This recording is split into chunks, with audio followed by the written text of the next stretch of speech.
Good day mga kachong, mga guys. So, welcome back to my channel. Okay, so nandito po tayo ngayon sa Firearm firing range, guys, no? So, meron kasing mga security guards, okay? May mga nagre-review ng kanilang mga license, okay? Nagre-review ang mga bago pa lang ng mga estudyante rather, no? Sa pagka-security guards, okay? So, kami po ay inatasan mag-assist or maging safety officers, no, dito sa mga estudyante. Now, ang gagawin namin ngayon is magkakandak kami ng safety rules, no, with regards on handling, on what is the proper of gun handling, okay? At the same time kung paano humawak ng shotgun, something like that, okay? This is part of their course, no, bilang isang security guards. Okay? So this will be 2 days activity, guys, no, dito sa lugar namin. Okay? So later on makikita niyo yung mga video, makikita niyo yung kung paano sila, no, pumutok ng kanilang mga service. Okay? Kasi sinabi ko pang guys, service yung handgun or kaya yung shotgun. Okay? So later on, okay, let's see. Diyan lang muna kayo, manood kayo, guys, and then mag-shoutout po tayo, no, para sa mga gusto magpa-shoutout. Okay, so tambay lang muna kayo dyan, mga kachong, mga guys. Okay, so here we go, let's go.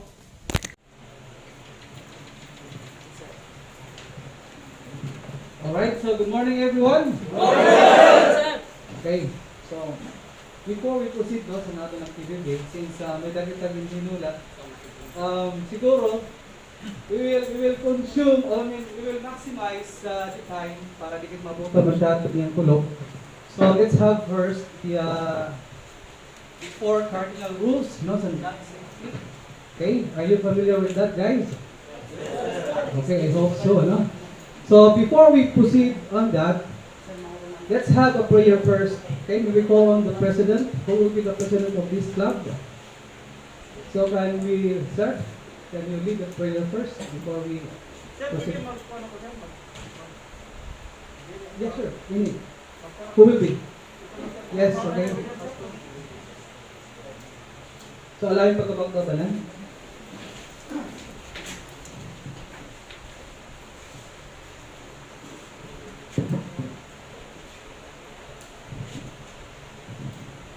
Sa pangalan ng Ama, Anak at ng Espiritu Santo.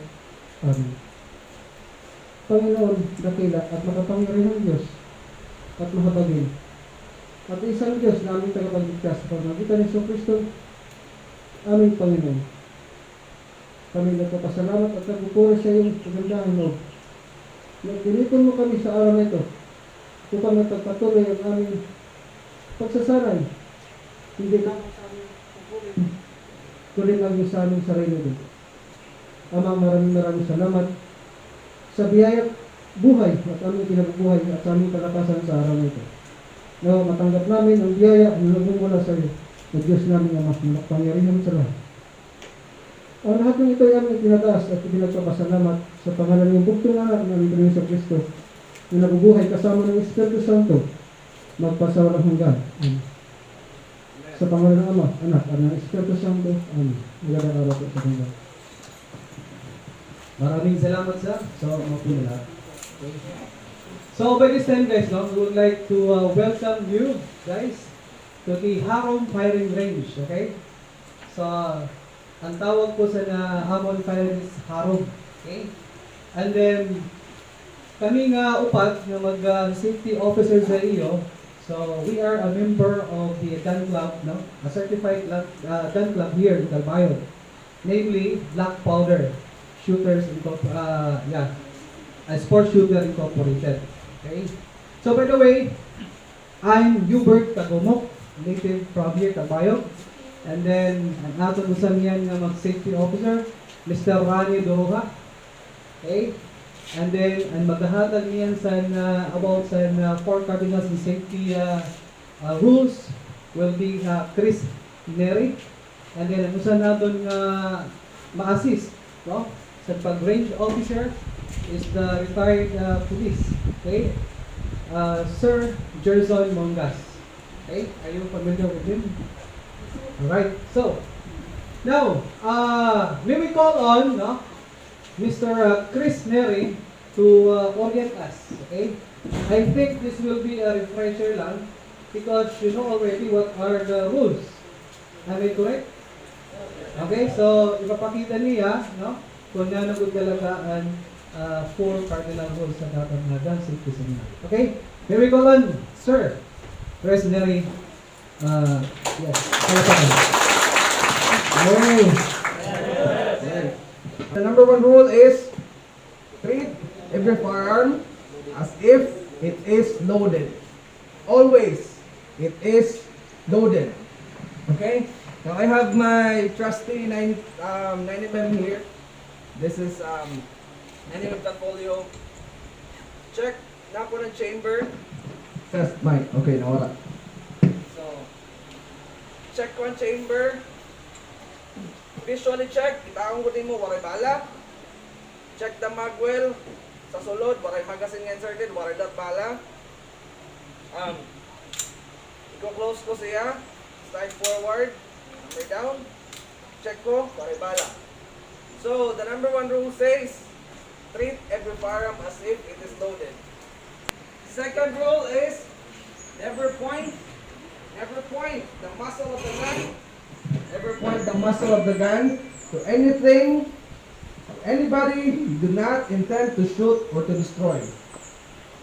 So never ever, dili mo ko siya ipo-point. Dili ko nito. Why? Because, even if kinianting na kita nga loaded, mabalik kaya po kita sa number 1 na rule. Dili mo tututok, bisan no atigo ka ng waray bala. Kaya, you have to consider, rule number 1, you have to consider that this is still loaded. The third rule is, keep your finger off the trigger until you are ready to shoot. Dili mo ispulo, dali mo ka. Fourth rule, the last rule is, by the threat, you still have to be mindful na may mga tao man sa iyo. So, that's very important. Make sure your target and what's there. That's why sa range, may kita mga backstops, may dire kang pwede tutulong sa observation din. Okay, that's the number 1. I mean the 4 gun safety rule. Number 1. Okay.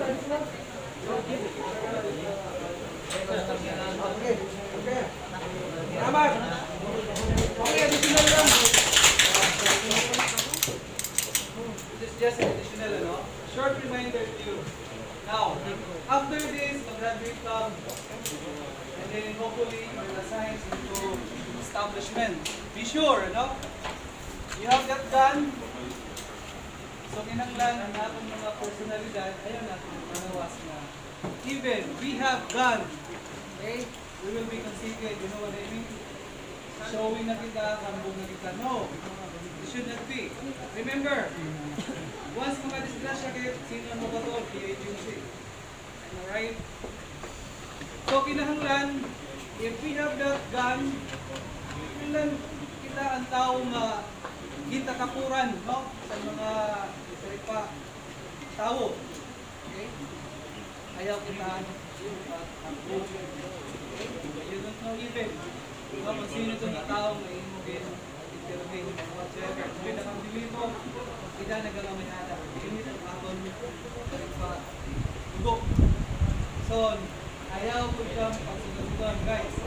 Remember, bisan si ma'am, kung sino mga instructors, nagsisaring sa iyo. Okay? So, if you have gun with you, you will be first. Ano ang pinaka-dalawan? Isang dalawan dapat. Okay? Okay, once you throw your gun, you know what will happen, di ba? Sigurado ka, you have training eh. Okay, one shot lang.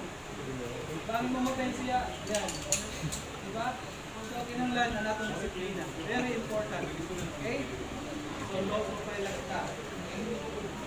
That's it. A short reminder lang yan. Very important. Okay? Now, let's proceed. Sa aton shotgun. Paano pag-handle na din po. Pagtutok. Ay, dati ba? Gusta? Remember what we said, paano ang proper. Okay? Please be reminded all the time. please be reminded all the time the safety rules. The gun safety rules. Okay? So let's have it now. Turn over to Papa. Lima-lima lang kita ha. Lima-lidig. Okay? So, Stand by lang, stand by lang.